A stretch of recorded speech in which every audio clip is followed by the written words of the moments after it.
I'm Jim Ramsey, and I'm in the Chaplain Family Life Training Program to learn to be a licensed marriage and family therapist.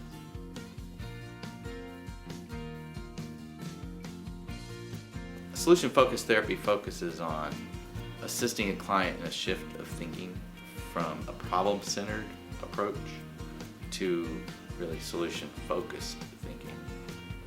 So a solution-focused therapist will work from initial contact with the person to frame expectations of change and search for solutions to problems instead of a typical problem-centered approach.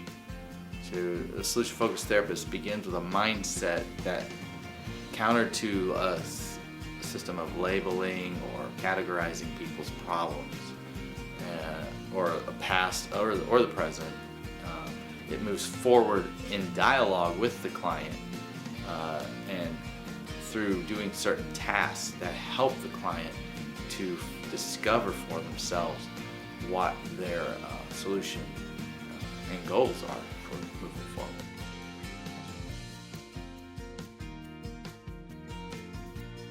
A common misperceptions, the first is that solution focus is not interested in the past.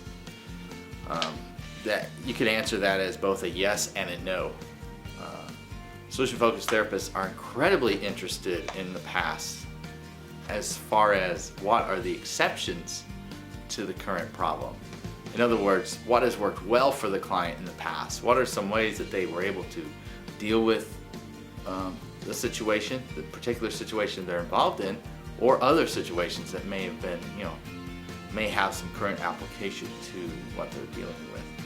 So in that sense, we are very interested in the past and what has worked for clients. And the yes to that question is that we're not interested in the past.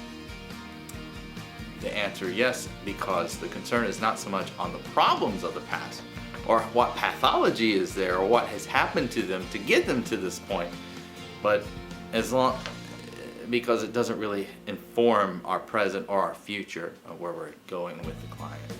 Another myth is that solution-focused therapy does not deal with emotions. It's not concerned with emotions, and it doesn't deal with emotions. And that is another myth. The fact is that emotions cannot be avoided in therapy at all.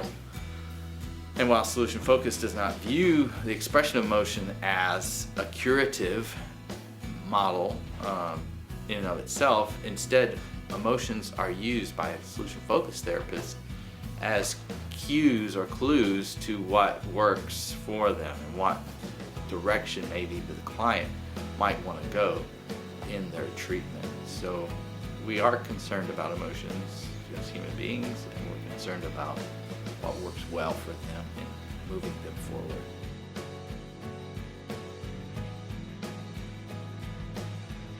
What draws me to this approach is that it's an empowerment model.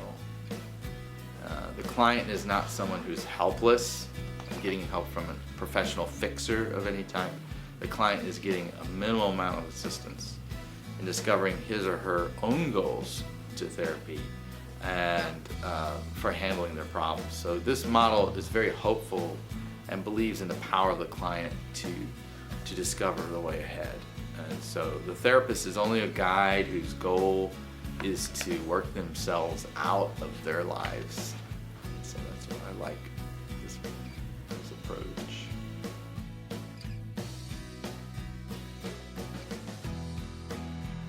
A very good question to ask is, what's been better about your situation since you made the appointment to see me?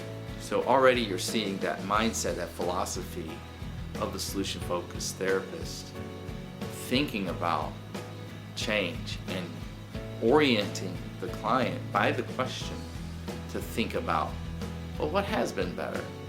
Because things are not always bad, and it's an assumption of the good that helps them to shift their mindset into a possibility of a difference in the future. So, and then another thing that we do in that first session is hunt for exceptions to the problems.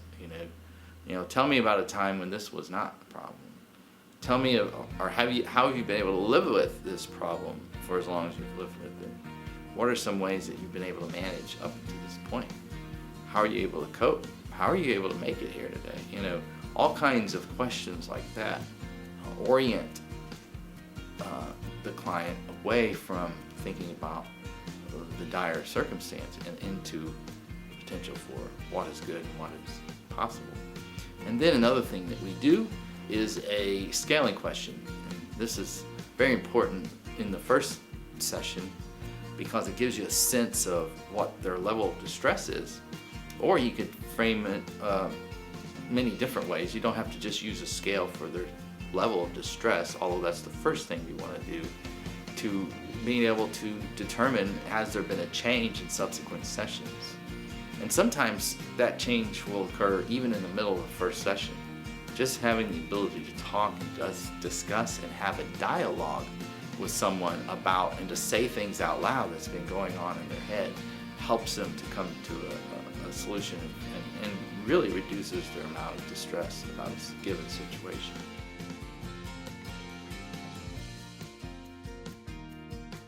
Sure. Several months ago I had a client come in and she was struggling with substance abuse, and her initial concern was as with many clients who come in, the focus is on the problem. I drink too much, I've been drinking too much, I can't, this is not good, what would be better? My life would be better if I wasn't drinking so much. Okay, so I listened to her story and I asked her questions. In that process of her talking about her story, she revealed several times where drinking wasn't a problem for her. In her past, she has had numerous fights with substance abuse.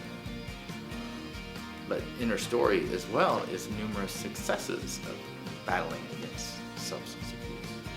So using that, I just kind of drew out of her what worked well in the past for when she did come clean and when she did have sobriety and when she did, have her life the way that she really wanted it. And out of that, she was able to generate solutions for what she was going to do now. And in fact, something serendipitously happened while we were talking. Her plan was, because her husband was very supportive of her quitting the drinking, she was waiting for him to return home from a business trip. And so once he was going to return, he was going to be her main support while she detoxed herself. And even through this discussion and this dialogue about how she was going to move forward and what solution she was going to create for herself, she came up with a new solution, and that was that she wanted to get this done before he got back. Why wait? I'm going to do this now because I have children, adult children, who are supportive of me and willing to help out in this situation. So right there in the middle of the session, we discovered a solution that neither of us were thinking about. The client seemed really excited about employing, and in fact that's what she did. She went home and used the support of her adult children, who came and stayed with her while she detoxed from the alcohol, and moved forward in that way, so that she was already detoxed by the time her husband returned home from his trip. And so at that point he could be a support and not have to see her with the problems that she would have through detox. So in the past, with my experience and training in other models of treatment for substance abuse and addictions and that kind of thing, I would have labeled her and I would have moved on with a set of prescribed treatment modalities that would have been very specific and very dependent and would continue fostering dependency upon therapists, therapies, and other professionals to get her the kind of help that she would want. And so in her story, learning from her story, she had went down that path in the past, and it didn't help her as much as her ability to create the solutions and gain control of her own situation. So that's how it was helpful for her.